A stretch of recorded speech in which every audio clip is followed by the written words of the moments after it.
Assalamualaikum warahmatullahi wabarakatuh. Bihamdillahi wassalatu wassalamu ala rasulillah wa ala alihi wa sahbihi wa mawalah wa la hawla wa la quwata illa billahi wa ba'du. Alhamdulillah, di malam ini kembali kita bisa duduk untuk bertalabul ilmi. Dan malam ini biasa kita mengkaji tafsir, tapi malam ini kita akan memetik sebuah faedah dari perkataan seorang alim min ulama'is salaf, Al-Imam Sufyan Ats-Tsauri rahimahullahu ta'ala. Dan Imam Sufyan Ats-Tsauri ini ma'ruf, dia seorang imam yang sangat masyhur. Dulu memiliki madhab seperti Syafi'i, Maliki, Hanafi, Hambali, ada juga madhab Ats-Tsauri. Tetapi karena tidak dikembangkan oleh murid-muridnya, maka madhabnya sudah hilang, sehingga yang kita kenal dengan hanya 4 madhab saja. Padahal madhab dalam fikih itu banyak sekali. Nah, salah satunya madhab Ats-Tsauri. Pengasasnya adalah Sufyan Ats-Tsauri rahimahullahu ta'ala. Ada perkataan yang bagus sekali dari beliau tentang 10 perkara yang menyebabkan kerasnya hati. Beliau mengatakan asyratu asya minal jafa. Ada 10 perkara, kalau ada pada diri kita, ketahuilah bahwa hati kita ini keras, harus dilembutkan. Tidak banyak muqaddimah. Yang pertama, kata beliau, awwaluha, yang pertama, rajulun au imra'atun yad'u li nafsihi wa la yad'u li walidayhi wal mu'minin. Seorang laki-laki ataupun seorang wanita yang hanya mendoakan untuk dirinya sendiri saja dan tidak pernah mendoakan baik untuk orang tuanya ataupun mendoakan kebaikan bagi kaum muslimin. Maka kalau ada seseorang itu yang hanya mementingkan dirinya sendiri, mendoakan dirinya sendiri dan tidak peduli dengan orang lain, maka ini salah satu penyebab kerasnya hati. Padahal di dalam Al-Quranul Karim, tepatnya dalam surah Al-Hasyr, Allah subhanahu wa ta'ala mengatakan, walladzina ja'u min ba'dihim yaquluna rabbana ighfir lana wa li ikhwanina alladzina sabaquna bil iman. Allah mengatakan, dan orang-orang yang datang setelah mereka, mereka pun berdoa kepada Allah, Rabbana ighfir lana, ya Allah ampunilah dosa-dosa kami, wa li ikhwanina alladzina sabaquna bil iman, dan dosa-dosa saudara kami yang telah mendahului kami dari keimanan. Dari surah Al-Hasyr ayat 10 di sini ada perintah dari Allah subhanahu wa ta'ala, anjuran tentang mendoakan saudaranya, baik saudaranya itu dia masih hidup ataupun saudaranya sudah meninggal dunia. Maka kewajiban kita dianjurkan untuk saling mendoakan sesama kaum muslimin, apalagi orang tua. Karena kenyataannya kalau kita datang ke kuburan, pamannya ziarah kubur, terkadang tujuan kita ini hanya kuburan dari orang yang kita tuju saja, entah kuburan orang tua, entah kuburan kerabat gitu ya, entah kawan. Kadang-kadang kita hanya berdiri di kuburan itu, kemudian mendoakan yang ada di kuburan itu, dan kita tidak peduli dengan kuburan di sekitarnya. Padahal tidak demikian. Harusnya ziarah kubur juga manfaatnya adalah mendoakan orang yang kita tuju dalam ziarah, dan yang kedua juga kuburan-kuburan kaum muslimin yang ada di sekitarnya juga mendapatkan manfaat dari ziarah kita. Karena itu sebuah keutamaan, ikhwan. Jadi kalau antum hanya mendoakan satu atau dua orang di kuburan itu, maka pahalanya juga cuma satu dua orang itu saja. Lalu kalau antum doakan satu kuburan itu, sementara yang dikubur itu bisa ribuan orang, dari zaman dulu sampai sekarang, berarti berapa ribu antum dapat pahala dari setiap orang yang antum doakan itu di situ. Ya tidak mesti disebut orang-orangnya karena kita juga nggak kenal. Ya maksudnya doa secara umum. Ya Allah, semoga kaum muslimin yang ada di kuburan ini Engkau ampuni, kan begitu. Ya berarti mencakup semuanya tuh. Jadi pulang dari kuburan itu betul-betul mendapatkan banyak pahala. Atau mendoakan saudaranya tanpa sepengetahuannya. Kata Nabi SAW, man da'a li akhihi fi dhahril ghaibi, barang siapa yang mendoakan saudaranya tanpa dia tahu kalau dia sedang kita doakan kebaikan itu, maka Allah akan mengutus malaikat dan akan mengatakan kepada kita, maka engkau akan mendapat hal yang sama yang kau doakan kepada saudaramu. Jadi kalau kita umpamanya mendoakan saudara kita, ya Allah mudah-mudahan tetangga saya ini dilancarkan rezekinya, maka malaikat akan datang kepada kita dan mengatakan engkau juga. Jadi setiap doa itu malaikat akan mengatakan engkau juga akan mendapatkannya. Engkau juga akan mendapatkannya. Jadi kalau kita melihat ada anak tetangga nakal sanakal-nakalnya, kemudian kita katakan, ya Allah mudah-mudahan anak itu sadar, kasihan orang tuanya, maka malaikat akan datang, begitu juga anak kamu. Kan untungnya besar itu ya. Lah orang yang tidak pernah mendoakan orang lain, apalagi orang tuanya, kata Imam Sufyan Ats-Tsauri rahimahullahu taala, itu tanda kerasnya hati. Ini yang pertama. Kemudian yang kedua kata beliau, rajulun qara'al Qur'an wa lam yaqra fi kulli yaumin mi'ata ayat. Orang yang mempelajari Quran tetapi dia malas membaca Quran. Umpamanya kita lihat hari ini kan marak nih, banyak kelas-kelas mengajarkan Quran, entah belajar tajwid, entah belajar tahsin, terutama ibu-ibu lah yang banyak kan. Ya bapak-bapak juga ada lah yang mempelajari tahsin Quran, tajwidnya gitu ya, cara bacanya. Mereka rajin mempelajari Quran itu, baik tajwid, tahsin atau yang semacam yang berkaitan dengan Quran itu. Tapi giliran membaca Quran dia malas. Ini kata Sufyan Ats-Tsauri, ini tanda keras hati. Dia hanya mempelajari tajwidnya, tahsinnya, bacaannya, tapi tidak mau mengambil Quran dengan sengaja kemudian kita baca Al-Quran itu. Maka kalau orang hanya mempelajari Quran dan tidak mau baca Quran, itulah tanda keras hati, kata Sufyan Ats-Tsauri rahimahullahu ta'ala. Kalau ada orang mengatakan, Ustaz ya gimana saya mau ngaji, saya aja masih terbata-bata gitu ya, masih mau belajar, tidak masalah. Karena Rasul mengatakan, al-mahiru bil Quran ma'as safaratil kiramil bararah. Orang yang mahir membaca Quran itu, maka mereka akan bersama para malaikat yang safar ke sana kemari mencari kita orang yang baca Quran. Walladzi yatata'u fi, tapi orang yang mau belajar terbata-bata, dia susah bacanya karena baru belajar, falahu ajran, kata Rasul, tetap dapat 2 pahala. Jadi orang yang baru belajar saja dapat pahala kalau ada niat baca Al-Quran. Dan Quran itu bisa melembutkan hati, ikhwan. Ya. Ma'asyiral muslimin yang dimuliakan Allah Subhanahu wa taala, di dalam surah Furqan ayat 30, Allah Subhanahu wa taala mengatakan, wa qala ar-rasul ya rabbi inna qaumi ittakhidu hadzal qur'ana mahjura. Maka berkata Rasul pada hari kiamat, ya Rabb, sesungguhnya kaumku mereka telah meninggalkan Al-Quran. Jadi Nabi SAW akan mengadu kepada Allah nanti pada hari kiamat dan mengatakan, ya Rabb, maafkan umatku, mereka banyak sekali meninggalkan Al-Quran. Al-Qurannya ditinggalkan. Telah meninggalkan Al-Quran atau bahasa Quran disebut mahjur itu bisa saja tidak mau mendengarkan.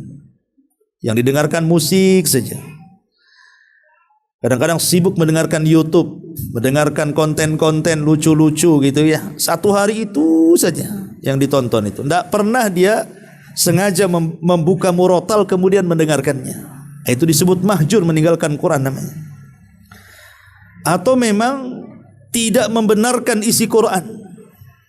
Dia baca Quran tapi dilanggar Quran. Dia baca aqimus sholat, tegakkan sholat tapi dia meninggalkan sholat. Itu juga meninggalkan Quran namanya.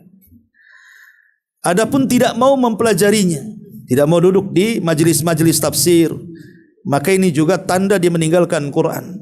Termasuk juga tidak mau berhukum dengan isinya, atau tidak mau menjadikan Quran itu sebagai obat, ya, meruqyah diri sendiri dengan Quran gitu ya.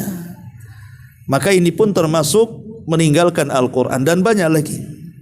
Ini yang kedua.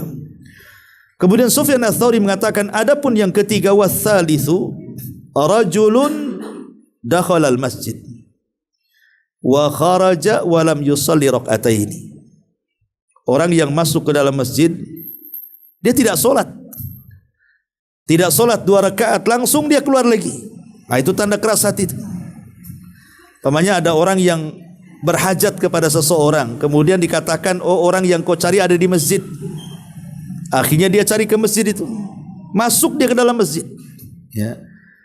Harusnya kan kesempatan nih, mumpung kita mencari orang di masjid, langsung ambil wudu, kemudian sholat 2 rakaat, setelah itu cari kawannya kan gitu. Kalau ketemu alhamdulillah, tidak pun dapat pahala antum di situ. Jadi orang yang masuk ke dalam masjid, karena sekarang ini di antara tanda-tanda kiamat itu masjid dijadikan jalan raya, hanya untuk lewat saja. Maka orang yang masuk masjid kemudian keluar dan tidak sholat 2 rakaat, itu tanda keras hati, kata Sufyan Ats-Tsauri rahimahullahu ta'ala. Padahal Rasul mengatakan apa? Idza dakhala ahadakumul masjid, idza dakhala ahadukumul masjid fala yajlis hatta yusalli rak'ataini. Apabila salah seorang di antara kalian masuk masjid, jangan sholat, jangan duduk kecuali sholat 2 rakaat. Ya. Ini yang ketiga. Yang keempat, di antara tanda kerasnya hati, kata beliau, rajulun yamurru alal maqabir walam yusallim alaihim walam yad'u lahum. Seseorang lewat di pekuburan kaum muslimin, tapi tidak mau mengucapkan salam, lewat saja, dan tidak mau juga mendoakan. Padahal kan betapa banyak kuburan-kuburan itu yang terkadang berada di pinggir jalan besar, yang kadang-kadang kita lewat di situ pakai motor, pakai mobil kan gitu. Sebenarnya ada kesempatan kan gitu, sambil lewat itu di samping kuburan kan kita bisa berhenti sebentar, assalamualaikum ya ahlal kubur kan. Itu kan salam itu mengandung doa di situ. Assalamualaikum ya ahlal kubur wa inna bikumul lahiku nas'alullah wa lakumul afiyah. Keselamatan bagi kalian penduduk kubur. Kami meminta kepada Allah untukku dan untuk kamu agar dosa-dosa kita berdua diampuni. Jadi tanda keras hati itu, kata Sufyan Ats-Tsauri, kalau lewat kuburan tidak mau mengucapkan salam dan tidak mau mendoakan mereka. Ikhwan, kita tahu bahwa seorang muslim kalau melihat kuburan,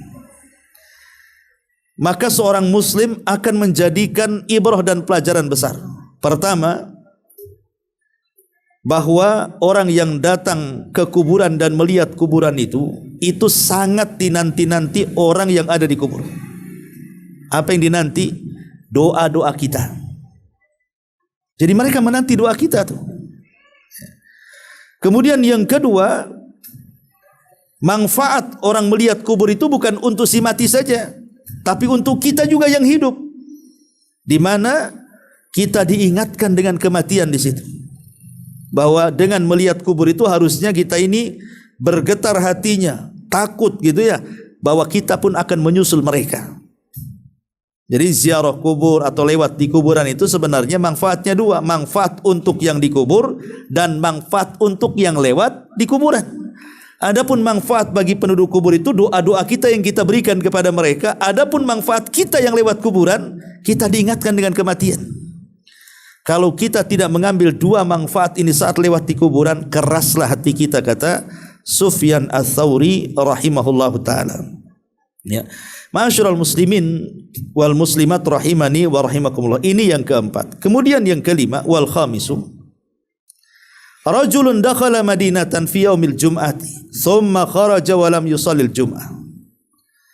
Seseorang masuk ke sebuah kampung, ke sebuah kota di hari Jumat dan kita tidak ada kesibukan di situ. Tiba-tiba kemudian di situ ada masjid dan sedang mengumandangkan azan untuk sholat Jumat. Kita pula tak mau sholat Jumat, malah keluar dari situ. Lah ini juga kata Sufyan Ats-Tsauri salah satu tanda dari tanda-tanda kerasnya hati. Kemudian yang keenam, rajulun aw imra'atun nazala fi mahallatihima alimun wa lam yadhhab ilaihi ahad liyata'allama minhu syai'an minal ilmi. Laki-laki ataupun perempuan yang dikunjungi seorang alim tapi tidak mau belajar kepada sang alim itu sampai sang alim pergi, seolah-olah ya adanya seperti tidak adanya. Harusnya kalau ada orang alim, ada ustadz mamanya kan, entah ustadz dari mana datang ke sini berkunjung, bukan ngisi daurah, tidak. Ya berkunjung saja ke sini. Antum dengar, oh, ada Ustadz Anu di rumah si Anu itu. Ya. Lah seorang yang beriman, kata Sufyan Ats-Tsauri, ini kesempatan kalau kita tidak sibuk, kita datang untuk bertanya, mengambil faedahnya. Sebab kalau seandainya ada seorang alim datang, kemudian kita tidak pergi belajar walaupun hanya 1-2 soalan, itu tanda keras hati bahwa kita tidak berhajat kepada ilmu sebenarnya. Dan itu bahaya. Apalagi kalau ada ustadz kan itu yang tinggal di situ.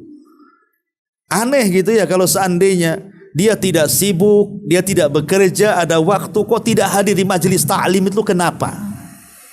Ya, ini boleh jadi karena kerasnya hati kata Sufyan Ats-Tsauri rahimahullahu taala. Dan penyakit keras hati sudah mulai itu. Kalau dulu saya masih ingat di Batam ini, mungkin sekitar 20 tahun yang silam lah. Kalau ngaji itu belum rame, daurah pun belum rame. Paling berapa orang saja masih di Batam Center, kadang di Batu Besar dulu itu. Tapi yang datang dari mana-mana ikhwan. Dari Batu Haji 1 kadang-kadang kan, dari Batu Besar 1, kadang-kadang dari Tanjung Pinang juga datang, dari Tanjung Uban datang, bayangkan tuh. Itu zaman itu, waktu sedikit-sedikitnya ngaji, saya masih ingat tuh berapa orang aja itu. Ya. Tapi dari mana-mana ngaji semangat tuh. Makin kesini, yang kenal sunnah makin ramai, makin banyak, di mana-mana banyak, di Batu Haji banyak, Batu Besar banyak, Batam Center, semua hampir merata, ya. Tapi setiap pengajian itu, ya makin kayaknya semangat ngajinya sudah mulai berkurang tuh. Entah banyak alasannya, saya tak tahu kan itu ya. Tapi sudah mulai berkurang tuh. Alasannya kan Ustadz live di YouTube katanya. Adalah tengok di YouTube aja katanya. Lain lah ngaji di YouTube dengan ngaji di majelis ilmu itu. Kalau ngaji di YouTube ya memang dapat ilmu, tapi tidak dapat pahala adab thalabul ilmi di situ. Tapi kalau hadir di majelis taklim itu, walaupun tidak dapat ilmu, mungkin dia tidur di situ, tapi pulang itu dosanya sudah diampuni. Bayangkan semua binatang dari mulai ikan sampai semut mendoakan kita, bertasbih untuk kita, mendoakan ampunan akan dosa-dosa kita. Semua malaikat mengepakkan sayapnya. Kalau di rumah tengok YouTube, tidak ada yang gini-gini. Karena biasanya orang kalau belajar tengok YouTube itu tidak punya adab biasanya. Ya, sambil baring, sambil duduk, sambil makan kerupuk, suara kerupuknya lebih besar daripada suara ustaz di YouTube-nya kan. Gimana coba, adabnya nggak ada, ya kan? Makanya ya dapat pengetahuan memang, tapi ya nggak dapat apa-apa. Lah itu boleh jadi jangan-jangan mulai malasnya orang hadir di majelis taklim itu, kata Sufyan Ats-Tsauri, boleh jadi jangan-jangan mulai keras tuh hatinya. Ya, mulai keras hatinya dia itu. Makanya hadir di majelis taklim biar lembut hatinya itu. Kemudian yang nomor 6, wasabi rajulani tarafaqa walam yas'al ahaduhuma an ismi sahibihi. Dua orang, ya, mungkin dia bertetangga atau safar, rombongan, entah umroh, entah haji, entah apa kan gitu. Dia kenal mukanya tapi tidak pernah bertanya siapa namanya. Ini kan bahaya nih. Ini antum bertetangga nih, 10 tahun bertetangga, enggak kenal tuh siapa nama tetangganya. Tapi kalau ketemu ya salam, assalamualaikum, ya kenal, ngobrol gitu. Tapi ketika ditanya siapa nama tetanggamu, enggak tahu dia. Berarti selama ini enggak pernah tanya nama tuh. Harusnya antum catat nih nama tetangga ini si Anu, istrinya si Anu, anaknya si Anu gitu ya. Menunjukkan apa? Bahwa kita ini ada keakraban dengan sama kaum muslimin itu. Nah, ini juga kalau kadang-kadang sudah lama bertetangga kok gak kenal siapa namanya, ini keras hatinya kok gak tanya namanya siapa. Atau safar gitu ya, safar umroh gitu rombongan, gak tanya pula samping siapa namanya, gak ditanya, cuma ditanya pekerjaannya. Nah ini juga kata Sufyan Ats-Tsauri, menurut dia orang yang tidak pernah bertanya soal nama, nah itu tanda keras hati. Ada apa kan itu?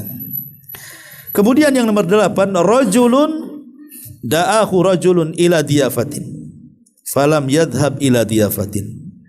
Mungkin saudara kita mengundang kita untuk acara-acara tertentu, entah makan-makan. Ada saudara kita ini baru dapat rizki, mintalah jemaah pengajian tolong pada Isya datang ke rumah makan-makan kan itu. Jelas-jelas itu udah undangan, kemudian kita tak mau datang tanpa ada udzur syar'i. Maka kata Sufyan Ats-Tsauri, jangan-jangan keras hatinya, kenapa diundang tak datang? Ya, kecuali mungkin di tempat undangan itu ada maksiatnya, ada musik-musiknya, ada khomernya, ada kejahatannya, mungkin kan itu tidak datang pun wajar gitu ya. Atau ada udzur syar'i yang lainnya. Nah, tapi kalau tidak ada udzur, tidak ada maksiat, tidak ada apa-apa, kok tak mau datang, ini aneh kan itu. Maka Rasul sampai mengatakan dalam sebuah hadis, hakul muslim ala muslim situn, dalam riwayat khamsun. Kemudian salah satunya Rasul mengatakan idza da'aka fa'ajibhu. Kalau saudaramu mengundang maka wajib datang. Sebagian para ulama mengatakan yang dikatakan wajib datang itu kalau undangannya walimah. Tapi selain walimah tidak wajib datang, sunnah datang. Jadi kalau walimah itu wajib datang kalau diundang. Itu pun kalau diundang menyebut nama dalam bentuk undangan atau dalam ketemu di jalan. Tapi kalau undangannya dalam grup, mohon satu grup ini hadir, itu tidak wajib. Ya, karena tidak disebut namanya kan. Kecuali kalau di dalam grup di list pula di situ. Nah, satu berarti disebutkan namanya, berarti wajib tuh kalau ada listnya. Ya. Tapi kalau tidak di list, hanya undangan umum, tidak wajib datang. Tetapi selain walimah, kata para ulama, ya mau datang silahkan, tidak pun tidak. Pemanya hanya sekedar makan-makan di rumah saja, ya tidak datang pun tidak apa-apa. Tapi kalau datang sunnah dapat pahala. Kemudian yang ke-9, syabun yudayyi'u syababahu. Syabun yudayyi'u syababahu wa huwa farigun wa lam yatlub al-ilma wal adaba. Anak muda menyanyiakan waktu masa mudanya, padahal dia kosong, nganggur, tidak mau mencari ilmu dan belajar adab. Ya, dan ya kita rata-rata anak muda itu kan usia 40 tahun ke bawah itu dikatakan muda. Kalau sudah 40 tahun ke atas itu sudah mulai mukadimah tua tuh. Ya, tapi kalau 40 tahun ke bawah ini masih muda-muda. Jadi anak-anak muda ini kalau seandainya walaupun dia sudah punya berkeluarga, mungkin waktu cuti pekerjaan atau karena dia wira swasta bukan di PT gitu kan, lebih banyak nganggurnya. Ya, maka kesempatan nganggur itu harusnya digunakan untuk belajar, untuk thalabul ilmi gitu ya. Karena kalau tidak maka itu tanda dari tanda-tanda kerasnya hati. Dan yang terakhir kata beliau, rajulun syab'an wa jaruhu ja'iun wa la yu'tihi syai'an min ta'amihi. Seseorang yang kelaparan, seseorang yang kekenyangan sementara tetangganya kelaparan. Dia kenyang, tetangganya lapar, dan dia tidak memberikan sesuatu dari makanan ke tetangganya. Ini banyak terjadi kan itu. Kadang-kadang ini rumah elit, sampingnya pula ruli. Dia punya perusahaan, tidak kepikiran itu dia datang ke ruli, ngerekrut orang-orang di tetangga sebelahnya, ayo kerja di tempat saya. Tidak, dia cari karyawan lain di luar coba. Kan hatinya di mana gitu? Pada tetangga dia itu di situ. Hanya beda tembok saja. Ya, itu pun tembok itu aneh, kenapa ditembok? Untuk memisahkan ini orang elit ini tok uruli, maksudnya gitu. Ditembok biar dipisah gitu kan. La ilaha illallah, seolah-olah ada kasta-kasta dalam Islam. Tidak ada dalam Islam itu kasta. Islam itu sama. Mau Anda orang kaya, mau Anda orang ruli, itu mata Allah sama saja. Yang bedakan takwa saja. Kenapa mesti tembok sana tembok sini? Ada juga alasan payah Ustaz kalau nggak ditembok katanya. Ini orang-orang sebelah ini kadang-kadang ngerusuh gitu. Dibilang ngerusuh pula di situ. Ya. Harusnya kan kalau dia punya hati, ini mumpung nih tetangga orang-orang susah, saya punya proyek, punya apa, mereka lah aja kan gitu. Mumpung tetangganya nanti didoakan baik. Ya, karena kalau kita ini kenyang sementara punya tetangga susah, itu tanda orang keras tuh. Tanda orang keras hatinya. Lah inilah 10 perkara kata Sufyan Ats-Tsauri, kalau ada pada diri kita maka keraslah hati. Ya. Ma'asyiral muslimin yang dimuliakan Allah Azza wa Jalla, berarti cara melembutkan hati kebalikan dari 10 perkara ini. Kalau 10 perkara ini kemudian menjadikan pengeras hati, berarti kebalikannya itulah pelembut hati. Berarti kebalikannya kita, yang pertama doakan kita dan doakan orang tua serta doakan saudara kita. Itu tanda lembutnya hati. Kemudian juga suka membaca Quran, bukan hanya belajar tajwid, tahsin. Oh, kalau belajar tajwid, tahsin semangat dia. Giliran sudah selesai belajar tak mau pula dia baca Qurannya. Aneh, dia belajar Quran itu apa sebenarnya? Kan dia belajar tahsin, tajwid itu supaya bacaan Qurannya benar kan gitu. Berarti kalau dia praktekkan belajar Quran dengan membaca Quran bahkan lebih daripada 100 ayat setiap harinya, itu lembut hatinya tuh. Ya. Atau yang ketiga kebalikannya, kalau orang ke masjid kemudian sholat tahiyatul masjid kemudian baru keluar, itu tanda lembutnya hati. Atau kalau seandainya orang lewat di kuburan kemudian mengucapkan salam kemudian mengambil ibrah bahwa kita akan mati seperti mereka, maka itu juga tanda lembutnya hati. Atau seseorang yang masuk ke sebuah kota, ditegakkan Jumat di situ, kita sholat dulu, kita nggak ada ngapa-ngapain kok. Ngapain kita lewat saja, sholatlah di situ. Ya, memang secara hukum tidak ada masalah karena seorang musafir, kalau memang dia seorang musafir ya, tidak wajib Jumat dan tidak wajib jamaah kan gitu. Tapi kalau kita tidak ada apa yang diburu, apa yang dikejar, ya sholat saja kan gitu. Itu tanda lembutnya hati. Kemudian juga kalau ada orang alim, langsung kita datangi, kita tanya masalah-masalah dan kita senang dengan kedatangannya. Apalagi ada ustaz di sekitar situ, antum muliakan, antum ambil ilmunya, oh itu betul-betul lembut hatinya. Masalahnya sekarang ini, saya lihat sebagian ikhwan itu kadang-kadang milih-milih ustaz. Kacau kan itu. Ini kalau ustaz ini saya mau ngaji, ustaz itu payah katanya, nggak mau ngaji saya gitu. Gitu. Kadang-kadang milih-milih ustaz lah. Ini padahal Imam Bukhari itu punya guru 1000 lebih. Lihat dalam sahihnya itu, ketika beliau menyebutkan guru-gurunya itu 1000 lebih Imam Bukhari. Kenapa banyak guru itu perlu? Supaya kita tahu kekurangan guru itu yang mana kekurangannya, mana kelebihannya, jadi tahu gitu kan. Oh, Abu Mero kekurangannya di sini setelah mendengar Ustadz Anu. Oh, kelebihannya di sini setelah mendengar Ustadz Anu. Jadi kita tahu mana kekurangannya. Kalau kekurangannya bisa ditempel dengan ustadz lain, ya kelebihannya bisa nempel ustadz yang lain. Nah, itu maksudnya. Nah, ini juga harus diperhatikan. Kemudian juga ya tadi harus supel dengan orang. Kalau kita ini berkawan, bertetangga dengan manusia, yang pertama kali antum harus tahu itu namanya dulu. Namanya dulu, sebelum yang lain namanya dulu. Ya. Kemudian juga kalau diundang saudara kita datang, sesibuk apapun datang. Kemudian tidak menyanyiakan waktu di masa muda, karena begini, manusia itu ketika bicara soal waktu, satu yang pertama ada manusia itu memanfaatkan waktu sehingga dia dapat dunia di satu sisi, dapat akhirat di sisi lain. Yang kedua sebaliknya, ada orang itu menghabiskan waktu tidak dapat dunia, tidak dapat akhirat. Ya jalan ke sana kemari, ngobrol ke sana kemari, nggak dapat apa-apa, dunia nggak dapat, akhirat nggak dapat. Ada orang-orang yang betul-betul dia mencari akhirat, tapi masalahnya porsi dunia lebih besar. Tapi ada juga yang subhanallah berikan taufik, betul-betul dia kejar dunia tapi porsi akhirat lebih besar lagi. Itulah manusia tidak lepas daripada 4 perkara ini. Yang kita ini yang mana satu Allahu a'lam. Mungkin yang tidak manfaat dunia akhirat mungkin. jagongan sana sini, malam ngobrol ngalor ngidul ngetan ngulon nggak jelas gitu kan gitu ya. Habisin kopi aja kan. Dunia nggak dapat, akhirat nggak dapatnya. Nah, kemudian juga yang terakhir ya tadi tidak peka dengan tetangga, tidak peka dengan saudara. Kita hanya mementingkan kita ini yang penting kenyang, yang lain kelaparan terserah dia.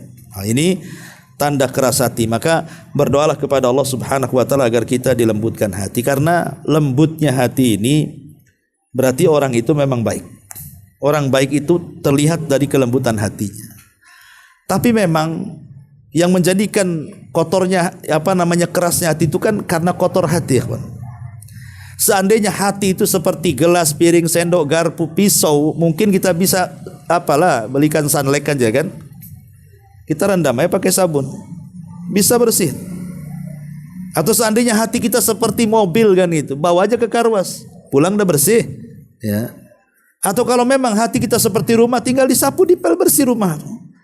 Masalahnya hati tidak seperti itu.